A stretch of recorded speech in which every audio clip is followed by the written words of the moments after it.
কারণ আমার কাছে মনে হয় 40 থেকে 41 মিনিটের চান্স পাওয়াটা আছে 70 থেকে 72 মিনিট বেশি যোগ্য, সে ডাক্তার হয় বেশি যোগ্য। দর্শক সরাসরি দেখছেন কালবেলা, যুক্ত রয়েছে শহীদ মিনার থেকে। কেন্দ্রীয় শহীদ মিনারে বিভিন্ন স্তরের মেডিকেলের শিক্ষার্থীরা তারা অবস্থান নিয়েছে এবং বিশেষ করে গতকাল যে মেডিকেল ভর্তি পরীক্ষার যে রেজাল্ট, সেই রেজাল্টের আবারও যে 5% যে কোটা, মুক্তিযোদ্ধা কোটা, সেই কোটায় বাতিলের দাবিতে কিন্তু আজকে শিক্ষার্থীরা এখানে অবস্থান নিয়েছে। আমরা আপনাদেরকে সেখানে সরাসরি যুক্ত করেছি। তাদের আজকে মূল যে দাবি, সেই দাবিটি হচ্ছে তাদের যাতে এই কোটা বাতিল করা হয় এবং কোনোভাবেই যাতে চাকুরি কিংবা মেডিকেল ভর্তি পরীক্ষা সহ বিভিন্ন জায়গা থেকে যাতে কোটা বাতিল করা হয় এবং যারা মেধাবী রয়েছে তারা এই কোটার কারণে মেডিকেল ভর্তি পরীক্ষায় চান্স পায়নি এবং এই প্রতিবাদও তারা কিন্তু এখান থেকে জানাচ্ছে। এবং আমরা যদি বলি, আবারও কিন্তু এই কোটাকে কেন্দ্র করে উত্তপ্ত হয়েছে শহীদ মিনার। বিশেষ করে মেডিকেল শিক্ষার্থীরা তারা কিন্তু এখানে অবস্থান নিয়েছে এবং তাদের মূল দাবিটি হচ্ছে কোটা বাতিল করতে হবে এবং কোটা না মেধা, মেধা মেধা এই স্লোগান দিয়ে আপনারা জানেন যে গত 5 আগস্ট শেখ হাসিনা সরকার অর্থাৎ আওয়ামী শাসনের পতন হয়েছে এবং ঠিক এই দাবিতেই কিন্তু আন্দোলন গড়ে উঠেছিল, যা জুলাই আগস্ট গণঅভ্যুত্থান নামে এখন পরিচিত। সেই জায়গা থেকে কিন্তু আবারও কোটার যে দাবি, সে দাবিটি উঠেছে এবং শহীদ মিনারে কিন্তু আবারও কোটা না মেধা, মেধা মেধা এই স্লোগানে কিন্তু প্রকম্পিত হচ্ছে এই শহীদ মিনার। আমরা তাদের কথা শুনবো এবং তাদের কি দাবি, সে দাবিগুলো আমরা একটু জানার চেষ্টা করব। বা যে কোনো অ্যাডমিশন টেস্ট সেটা হবে শুধুমাত্র মেধার ভিত্তিতে, শুধুমাত্র মেধার ভিত্তিতে। দেখেন, মেডিকেল অ্যাডমিশন টেস্টে যারা পাস করে তারা মেডিকেল কলেজে পড়ে ডাক্তার হবে। তো অযোগ্য যারা, তারা যদি চান্স পায় এবং অযোগ্য ডাক্তার হিসেবেই বের হয়, তাহলে এই অযোগ্য ডাক্তারের রোগীদের যে ক্ষতি করবে সেটার দায় অবশ্যই স্বাস্থ্য শিক্ষা অধিদপ্তরকে নিতে হবে। তো এই অযোগ্য ডাক্তার যেন তৈরি না হয় এবং এই যে মেডিকেল ভর্তি পরীক্ষা কেন্দ্রিক যে সিন্ডিকেট গুলো আছে, দেখেন মেডিকেল ভর্তি পরীক্ষায় পাস করেনি 37 কি পাস মার্ক, 40 পাস মার্ক, তো 37, 28 এইরকম মার্ক পেয়ে মেডিকেলে যারা চান্স পাচ্ছে তারা কি আদৌ চিকিৎসক হিসেবে মানুষের সামনে আসার দাবি রাখে? না। আচ্ছা, আমাদের ডাক্তারদের হাতে রোগীরা জীবন সঁপে দেয় যে আপনি যা করবেন এখন তাই। আমাদের একটা হ্যাঁ না এর ডিসিশনের উপর রোগীর জীবন নির্ভর করে। তো এই সিদ্ধান্তগুলো নেওয়ার মতো যথেষ্ট যোগ্য কি তারা? না, অবশ্যই না। তো আমরা চাইবো অবশ্যই খুব দ্রুত সময়ের মধ্যে এই ফলাফল পুনর্নিরীক্ষণ করতে হবে এবং মেডিকেল ভর্তি পরীক্ষার যেসব ড্রব্যাকস গুলো আছে, যেমন পরীক্ষার মার্ক, এমসিকিউ গুলোর রেজাল্ট দেয়া এবং পুরো স্বাস্থ্য খাতের যে সংস্কারের আশা আমাদের দেখানো হয়েছে, এটা যেন মূলা ঝুলানো পর্যায়ে না যায়, আমরা যেন স্পষ্ট প্রতিফলন দেখতে পাই। সবাইকে সালাম, সালাম আলাইকুম। ডক্টর রাজীব, ডক্টর রাজীব আমাদের মাঝে এখন বক্তব্য রাখবেন ঢাকা মেডিকেল কলেজ থেকে ডক্টর রাজীব।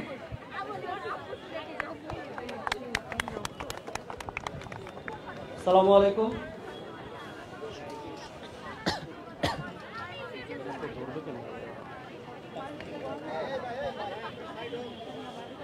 সবাই বলতেছিল যে 5ই আগস্টের পরে বাংলাদেশ স্বাধীন হয়েছে নতুন করে।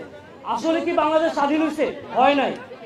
এই যে মেডিকেলের যে ভর্তি পরীক্ষার যে রেজাল্টের নমুনা, সেটাই তো প্রমাণ করে যে বাংলাদেশ এখনো স্বাধীন হয় নাই।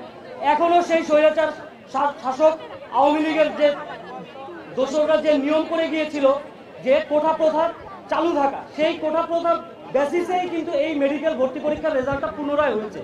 কিন্তু এটা কেন? একটা ছেলে বা একটা মেয়ে কি পরিমাণ কষ্ট বা কি পরিমাণ ত্যাগ যে স্বীকার করে এই এন্ট্রি এক্সামগুলো টিকার জন্য, সেটা যারা কাছ থেকে দেখে তারাই জানে, অথবা যে ওই প্রফেশনে আছে সেই জানে। সেইখানে একটা ছেলে বা একটা মেয়ে যদি 30, 40 বা 41, 42 মার্ক পেয়ে সরকারি একটা মেডিকেলে চান্স পায়, সেখানে পাশের যে ছেলেটা চান্স পাবে না 70, 71 পেয়ে, সেই ছেলেটার মন মানসিকতা কেমন থাকবে? সে কি সুস্থ পরিবেশে আবার নতুন করে পড়াশোনার উদ্যম নিতে পারবে? কখনোই পারবে না। এখন এই যে ছোট ভাইরা বা আপুরা এখানে আসছে, তাদের যে একটা দাবি যে কোঠা বাতিল করতে হবে মেডিকেলে, এটা সবার একমত।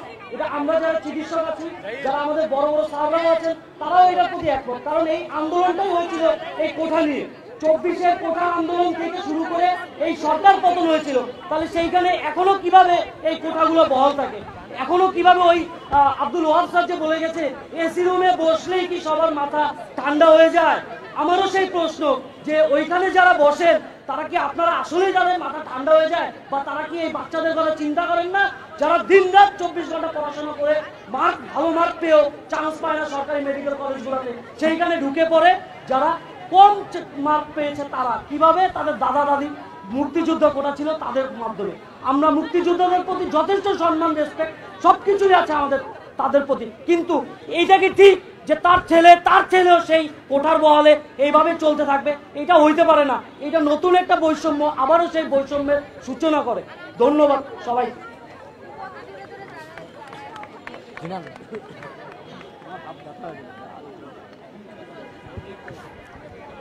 মারুফ, আমাদের সবার মাঝে এখন বক্তব্য রাখবে ঢাকা মেডিকেল কলেজ কে81 ব্যাচের শিক্ষার্থী জিনান। ওই দিকে ঢুকাই আসসালামু আলাইকুম। আমার সহযোদ্ধারা আজকে সব কথাই বলেছে, আপনারা সবকিছু শুনেছেন, কিন্তু আজকে বাংলাদেশের মানুষের কাছে আমি একটা প্রশ্ন জানতে চাই যে গতবারের মেডিকেল অ্যাডমিশন টেস্ট এবং এবারের মেডিকেল অ্যাডমিশন টেস্টের মধ্যে পার্থক্যটা কি? পার্থক্যটা হলো আমাদের জুলাই বিপ্লব। কিন্তু যদি আমরা দেখি একটু পরিসংখ্যানটা, গত বছর ফ্রিডম ফাইটার্স কোটায় চান্স পেয়েছিল 108 জন, এই বছর সেই একই ফ্রিডম ফাইটার্স কোটায় চান্স পেয়েছে 269 জন, অর্থাৎ 2.5 গুণ বৃদ্ধি পেয়েছে। তাহলে আমার ভাইরা কেন রক্ত দিল? এই জুলাই বিপ্লব কেন ঘটলো? সেই কোটার জন্যই তো। সেই কোটায় যদি বৃদ্ধি পায় তাহলে তাদের রক্ত দেওয়ার মানেটা কি? এই প্রশ্নটা বাংলাদেশের মানুষের কাছে আমি রেখে গেলাম, বাংলাদেশের মানুষের বিচার করবে।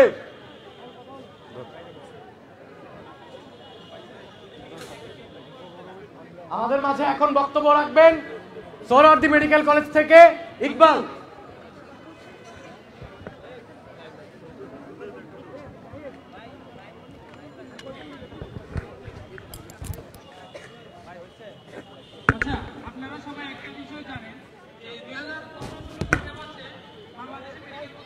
দর্শক, আমরা আরো একজন শিক্ষার্থীর একটু কথা শুনবো এবং তিনি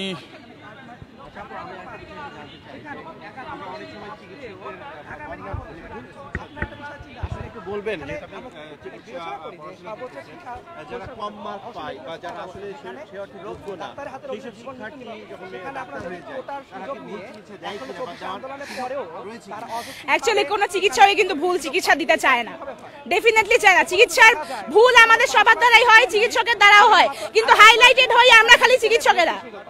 এবং এটা কিছু কিছু সংবাদপত্র আছে, কিছু কিছু সাংবাদিক আছে যারা ভুল শিরোনাম দিয়ে পত্রিকা ছাপে যে এই চিকিৎসকের হাতে একটা বাচ্চা মৃত্যুবরণ করেছে, কখনো সঠিক সংবাদ প্রকাশ করে না যে চিকিৎসকের সামান্য হচ্ছে ভুল হতে পারে, কারণ জীবন মৃত্যু তো আল্লাহ তাআলার হাতে। সুতরাং আমরা চিকিৎসকের চেষ্টা করতে পারি যে হচ্ছে আমি আমার রোগীকে বাঁচাবো, কোনো চিকিৎসকই চাবে না আমার হাতে আমার রোগী মারা যাক। আমি গড়িমসি করি, প্রত্যেকটা চিকিৎসক ঠিক এফোর্ট দেয় তার যেন রোগী বাঁচতে পারে বা আমি রোগীকে ঠিক চিকিৎসা দিব। সুতরাং এটা বলতে ভুল হবে যে ডাক্তার চিকিৎসা ভুল দেয়। ডাক্তাররা যথাসাধ্য চেষ্টা করেন যে তারা যেন রোগীকে সঠিক চিকিৎসা দিতে পারেন। বরং সিচুয়েশনে যদি আর জাস্ট মার খাই আমার ডাক্তাররা, অন্য কোনো পেশাতে হাইলাইটেড হয় না। বাংলাদেশের মানুষদের খুবই ডাক্তারদের উপরে, যেটা আমার দেখে মনে হলো। এটা কিছুদিন আগে ফেসবুকে একটা জিনিস দেখলাম যে শিশুর চোখের ভুল চিকিৎসার কারণে চিকিৎসক গ্রেফতার। চিকিৎসা তো ভুল হয়নি ভাই, জাস্ট সামান্য একটু জাস্ট সমস্যা ছিল, এটা নিয়ে রোগীর স্বজনরা সাংবাদিকরা ফলাও করে প্রচার করে গিয়েছেন। অন্য কোনো পেশায় তো আমি এটা দেখি না, জাস্ট দোষ খালি আমাদের চিকিৎসারই হয়, চিকিৎসকদেরই হয়। জি, আমি ফাউজিয়া ফারিয়া, বর্তমানে ঢাকা মেডিকেল কলেজে ফার্স্ট ইয়ার অধ্যয়নরত আছি। আমাদের মাঝে এখন বক্তব্য রাখছে সলিমুল্লাহ মেডিকেল কলেজ থেকে অনেক। এখানে হচ্ছে প্রশ্ন ধরা হচ্ছে যে কেন আমরা কোটার বিরুদ্ধে। আমি একটা আমার ভাইয়ের কথা শেয়ার করতে চাই। আমার ভাই হচ্ছে স্টুডেন্ট, গ্রামে থেকে হচ্ছে ঢাকায় এসেছে, মানে এখানে অ্যাডমিশন প্রস্তুতির জন্য। তার বাবা হচ্ছে একজন মানে ম্যাচ ফ্যাক্টরিতে চাকরি করে এবং মাসে বেতন ৮৫০০ টাকা। তো ওই মেয়েটা মেডিকেল ভর্তি পরীক্ষায় ৭২.৫ নাম্বার পেয়েও যখন চান্স পায়নি, কিন্তু দেখা যায় যে কোটার ভিত্তিতে, মুক্তিযোদ্ধা কোটার ভিত্তিতে যখন ৪১-৪২ ইভেন 60,000 সিরিয়ালে 28.75 নাম্বার পেয়ে যেখানে চান্স পায়, তখন ওই মেয়েটার যে 2-3 মাসের পরিশ্রম এবং ইন্টার লাইফের 3 বছরের পরিশ্রম সেটা কোথায় যায়? সেই বাবা কি ব্যর্থ না? সেই মেয়েটা এবং সেই বাবা যে এখানে নির্ঘুম রাত কাটিয়ে যে পরিশ্রম করলো সেটার ফলাফল তাহলে কোথায়? তাই আমাদের এখানে একটাই যৌক্তিক দাবি যে সকল প্রকার কোটা বিলুপ্ত করে শুধুমাত্র মেধার দাবিতে আমাদের রেজাল্ট আজকের মধ্যে পুনঃপ্রকাশ করা উচিত। এবং আপনি কি চাইবেন যে মুক্তিযোদ্ধা কোটার ভিত্তিতে যারা চান্স পেয়েছে তারা যখন ডাক্তার হবে, সেই মুক্তিযোদ্ধা পরিবারের কোন সদস্য কি সেই ডাক্তারের হাতে চিকিৎসা করাতে চাইবে?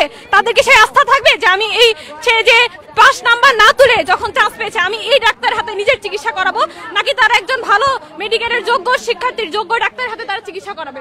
এই কোটা আন্দোলনের সময় হচ্ছে আমাদের পুরো হচ্ছে লকডাউন হয়ে গিয়েছিল এবং তখন আমরা প্রথম 2 দিন হচ্ছে অংশগ্রহণ করতে পেরেছিলাম। জি জি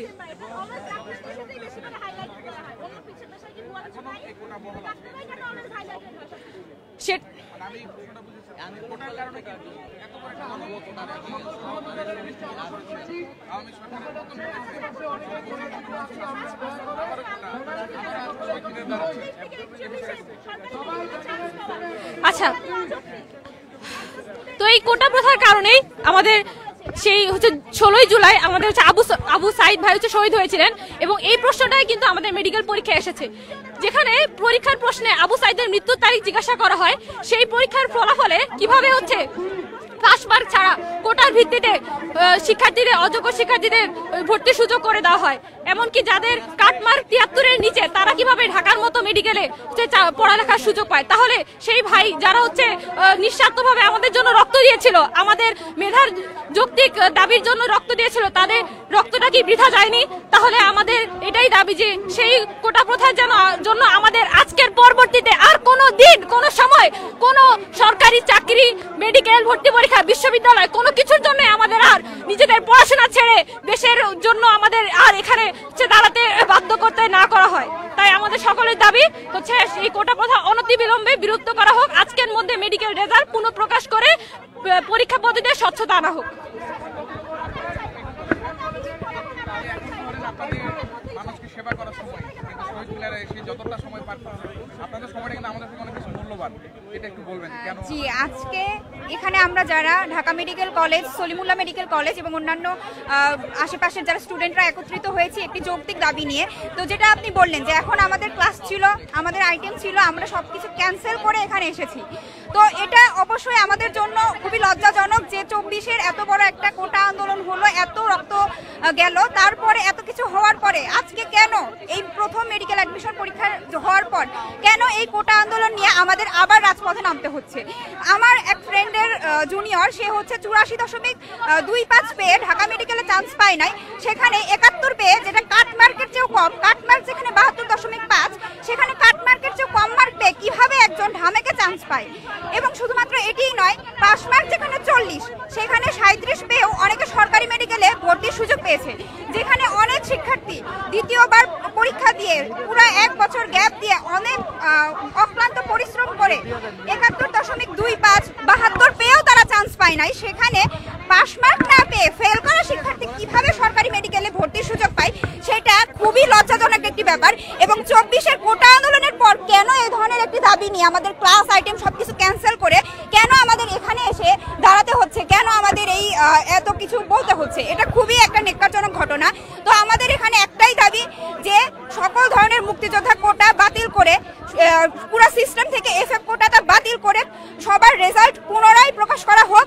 এবং গতকাল যেটা রেজাল্ট প্রকাশিত হয়েছে সেটা অবশ্যই একটা খুবই প্রহসনমূলক রেজাল্ট, সেটা আমরা মানি না। এবং এই ধরনের কত শিক্ষার্থী আছে যারা কালকে কান্নাকাটি করে তারা ঘুমাইতে পারে নাই, তাদের অবস্থা আমরা জানি যে একটা শিক্ষার্থী কি পরিমাণ পরিশ্রম করে মেডিকেলে ভর্তির সুযোগ পায়, সেখানে একজন ফেল করে কম নাম্বার পেয়ে ঢামেকে চান্স পাচ্ছে, ফেল করা শিক্ষার্থী সরকারি মেডিকেলে চান্স পাচ্ছে, এগুলো তো আসলে মেনে নেওয়া যায় না।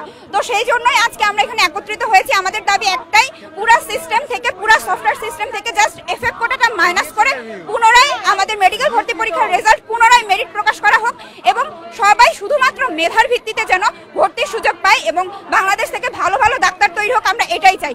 আমরা পুরা সম্পূর্ণ কোটা আমরা বাতিল চাই, আমাদের দাবি এটাই।